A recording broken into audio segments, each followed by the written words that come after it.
ভাই কালচার দেখেছো না দেবিদ্বারে? যে কিছু হইলে একটা ভাই কালচার, আমি উমুক ভাইয়ের ভাই, আমি উমুক ভাইয়ের ছোট ভাই, তুমুক ভাইয়ের শেল্টারে আমি আছি, এরকম আছে না? দেখা গিয়েছে কি মানে এসএসসি পাশ করে নাই, কিন্তু এর নামে পোস্টার বানিয়ে বানিয়ে রাস্তা ঘাটে দেয়ালে ঝুলাই দিছে। এই যে এখনো মনে হয় আছে যে একটা এসএসসি পাশ করে নাই বা নিজের কর্মক্ষম না, নিজের ইনকামটা নিজে করে না, বাবা বিদেশে থাকে, মা দেখা যায় সারাদিন টেনশন করে, উনাকে প্রেশার দিয়ে বাইক কেনার পরে ওই এবং হচ্ছে এলাকার নেতাদের, পাতি নেতাদের পিছনে পিছনে ঘুরে 15 দিন ঘোরার পরে নিজের নামে একটা ব্যানার বানায়, ব্যানারটাকে গাছে ঝুলাইয়া কোথায় ঝুলায়? বিভিন্ন স্কুল শিক্ষা প্রতিষ্ঠানে মোড়ে মোড়ে গাছে ঝুলায়, এবং এক ধরনের সে ফিল করে সে হচ্ছে এক ধরনের একটা ইন্ডিয়ান নায়কের মতো নিজেকে ফিল করে। দেখো এই যে কালচারটা, এই কালচারটা কিন্তু এটা ছিল না আমাদের সময়।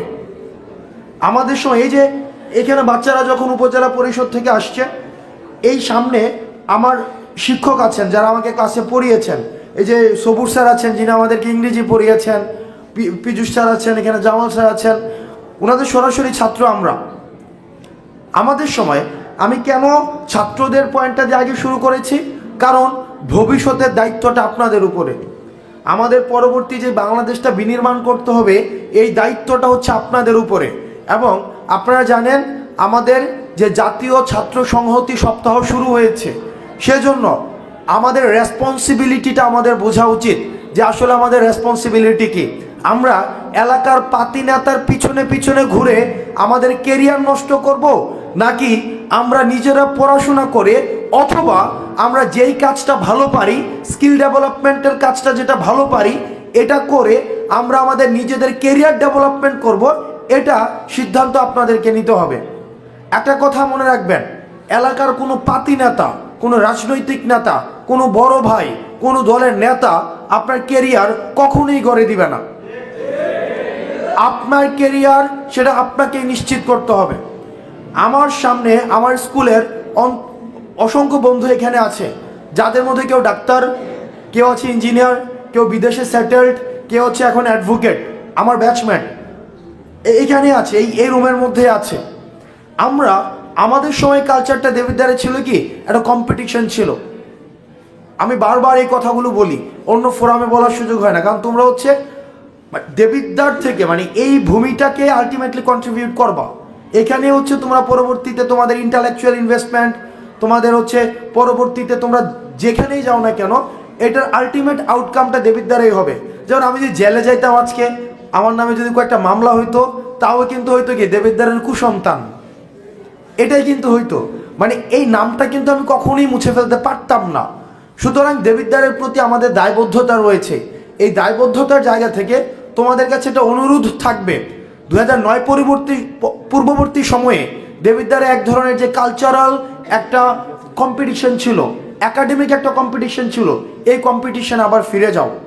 প্রতিযোগিতা যেটা ছিল, আমরা এই যে রেয়াজউদ্দিন, মফিজউদ্দিন, আসগর স্কুল বা বিভিন্ন যে শালগড় স্কুল বা বিভিন্ন স্কুল আছে, অক্সফোর্ড ছিল তখন অনেক ভালো স্কুল, উপজেলা পরিষদ স্কুল, আমাদের মতো কম্পিটিশন হইতো কার থেকে কে রেজাল্ট ভালো করতে পারে।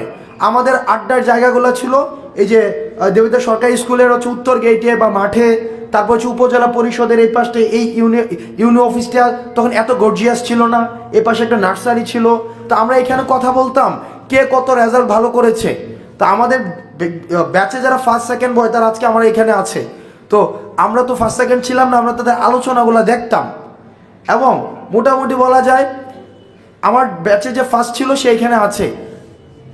আমি অধিকাংশ সময় তার বাসায় যাইতাম ম্যাথস করার জন্য, ইংরেজি পড়ার জন্য, আমার বন্ধুদের কাছে যাইতাম। ওই কালচারটা ছিল, কারণ তখন আমাদের মাথায় এটা ছিল না যে পাবজি খেললে, ফেসবুকের ফলোয়ার্স বাড়াইলে বা টিকটক করলে অথবা এলাকার পাতি নেতার পিছনে ছুটলে মানুষ আমাকে রিকগনাইজ করবে, মানুষ আমাকে চিনবে। এই বিষয়গুলো আমাদের মধ্যে ছিলই না। আমাদের মধ্যে ছিল যে আমি জানি না এখানে এই কালচারটা তোমাদের এখানে আছে কিনা, আমরা এসএসসি যখন পড়তাম তখনই আমরা মানে টেস্ট পরীক্ষা যখন দিতাম তখনই আমাদের নতুন একটা আলোচনা শুরু হইতো যে নটরডেম কলেজে কয়জন চান্স পাইছে এর আগের ব্যাচের, হোলি ক্রসে কয়জন চান্স পাইছে এর আগের ব্যাচের, ভিকারুন্ডেসে তো কয়জন চান্স পাইছে এর আগের ব্যাচের। এটা কিন্তু আমাদের টেস্ট পরীক্ষার পরবর্তীতে আলোচনাটা শুরু হইতো আমাদের মধ্যে, অর্থাৎ এরপরে এসএসসি দিব, তারপরে হচ্ছে রেজাল্ট, তারপরে হচ্ছে কলেজ অ্যাডমিশন। কিন্তু এই আলোচনাটা শুরু হয়ে যাইতো কখন? টেস্ট পরীক্ষা যখন চলাফেরা করতো। তো এই যে কালচারটা, এটা তোমরা ডেভেলপ করো। এটা হচ্ছে স্টুডেন্টের পার্ট শেষ। কমিউনাল ভায়োলেন্সে যাওয়ার প্রয়োজন নাই, মারামারি দাঙ্গাবাজি এগুলো করার কোনো প্রয়োজন নাই।